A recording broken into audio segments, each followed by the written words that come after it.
के बुलाएंगे कि मित्र कह के बुलाएंगे कि विभीषण कह के बुलाएंगे, क्या कह के बुलाएंगे। लेकिन जैसे ही विभीषण जी आए हैं और राम जी के चरणों में दंडवत हुए हैं, प्रणाम किया है, तो राम जी ने क्या किया?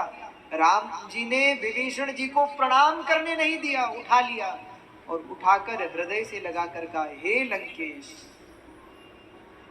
विभीषण जी को क्या कहा? लंकेश। अभी विभीषण जी ने कुछ कहा नहीं, कुछ किया नहीं राम जी के लिए, केवल शरण में आ गए निश्चल भाव से, और केवल शरण में आने मात्र से राम जी ने विभीषण को क्या बना दिया? लंकेश, लंका का स्वामी बना दिया। और जब लंका का स्वामी विभीषण जी को बना दिया तो महाराज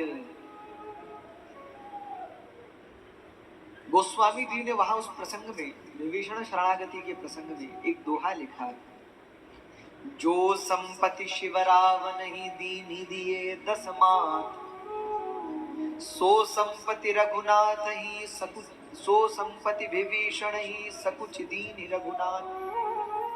जो संपत्ति रावण को 10 सिर काटने पर मिली, 10 सिर काटे रावण ने, जो संपत्ति रावण को 10 सिर काटने पर प्राप्त हुई, उस संपत्ति विभीषण को केवल सिर झुकाने पर प्राप्त हुई। और राम जी जब लंका का राज्य दे रहे हैं विभीषण को, यानी विभीषण का राज्याभिषेक भगवान ने किया है वहीं, तो सबने कहा, बोले प्रभु आपने तो पूरी लंका दे दी। तो राम जी कहते हैं कि हाँ, लंका कम तो नहीं है, सकुच दीन रघुनाथ। फिर भी राम जी सोच रहे हैं कि मैंने अपने भक्त को शायद कम दिया। बोलो, पूरी लंका दे दी राम जी। अच्छा, एक व्यक्ति ने मुझसे, एक जगह हम चर्चा में बैठे थे, चर्चा ही चल रही थी, तो किसी ने कहा महाराज एक तरफ तो राम जी ने विभीषण का राज्याभिषेक कर दिया, विभीषण को लंकेश बना दिया, और दूसरी तरफ फिर अंगद जी को भी भेज दें कि रावण को समझाओ। अच्छा एक बात बताओ, अगर रावण मान जाता तो राम जी क्या करते? समस्या हो गई थी कि नहीं? भाई एक तरफ तो विभीषण को राजा बना दिया, दूसरी तरफ रावण भी मान जाता, जानकी जी को लौटा देता, अब राजा कौन? किसको बनाते माने? तो सबने, एक संत कहते थे, बोले किसी ने कहा राम जी से, बोले प्रभु इतनी जल्दी मत करिए, कहीं रावण मान गया तो? राम जी ने कहा भैया जो दे दिया वो तो दे दिया, अब अगर रावण मान जाता है तो मुझे भले अयोध्या देनी पड़े रावण को, पर जो दिया सो दिया। हमारे राम जी बड़े दयालु, और राम नाम भगवान शिव को बड़ा प्रिय। तो भरजनम भव बीजा नाम, अर्जनम सुख संपदम, और तरजनम यमदूता नाम।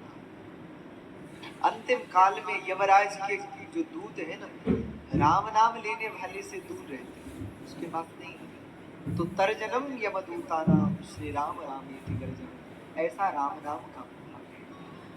दूसरा, पाताल भूतल व्योमचारिण छद्मचारिण, न दृष्टुमपि शक्तास्ते रक्षितम राम नाम भी।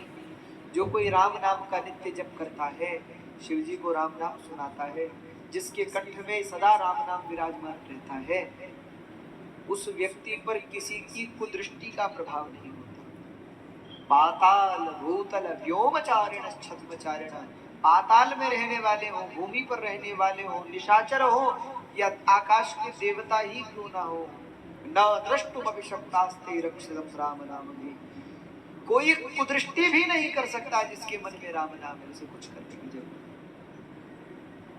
कई बार लोग बहुत घबराते हैं, महाराज किसी ने हमारे लिए कुछ कर तो नहीं दिया, कोई हमारे लिए कुछ कर तो नहीं रहा। जिस व्यक्ति के जीवन में राम नाम आ गया, उस पर किसी का प्रभाव नहीं होता।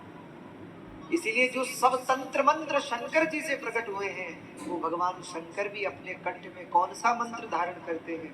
तो राम नाम का मंत्र धारण करते हैं। मुझे आज भी स्मृति में आता है, एक बड़े अच्छे महात्मा थे, वो सुनाते थे, बोले महाराज एक दिन सुबह सुबह का समय था, 4:30-5 बजे की बात होगी। बोले हमारे एक बड़े प्रिय भक्त है, उनका फोन सुबह सुबह आया, तो बोले वैसे बस जल्दी से फोन उठाते नहीं, तो इतनी सुबह सुबह फोन आया क्या बात हो? तो बोले हमने फोन उठाया, क्या हुआ? तो बोले वो थोड़ा व्यक्ति घबराया हुआ है। क्यों घबरा रहे हो, क्या हुआ? बोले महाराज महाराज किसी ने हमारे दरवाजे के बाहर नींबू और मिर्च रखी।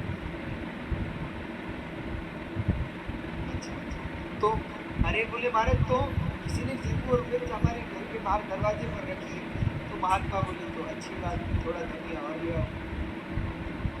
नींबू मिर्च पड़ी है, धनिया और भी काम आ जाएगी। तो बोले महाराज यहाँ हमारे प्राण जा रहे हैं, हमको भय लग रहा है, आपको प्रयास सूझ रहा है।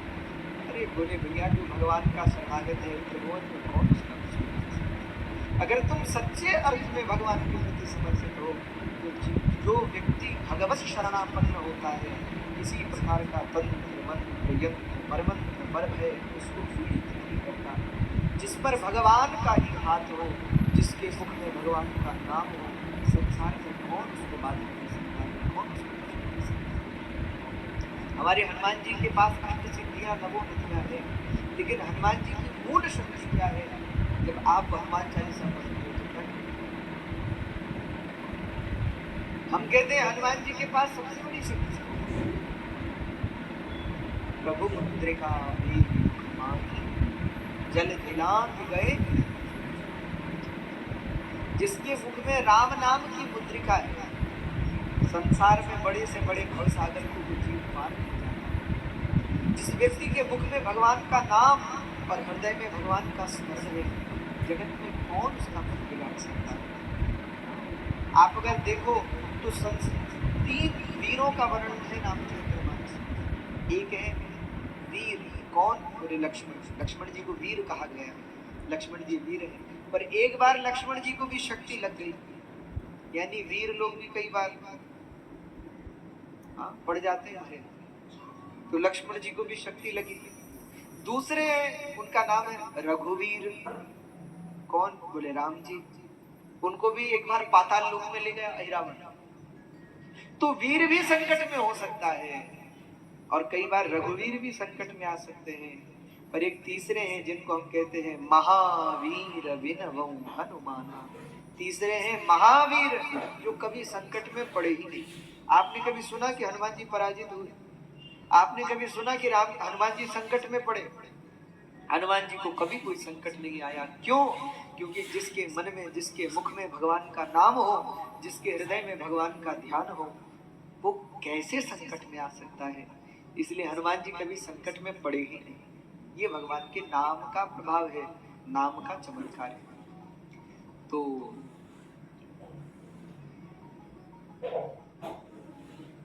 कल हमने बहुत से चरित्रों को सुना, बहुत से प्रसंगों को सुना और उन प्रसंगों में भगवान के शिव के अवतारों के बारे में सुना। तो तीसरे अवतार श्री हनुमान जी के अवतार के विषय में भी आपने हमने सुना कल। तो हनुमान जी के लिए तो संकट मोचन हनुमानाष्टकम में श्री गोस्वामी जी लिख रहे हैं, को नहीं जानत है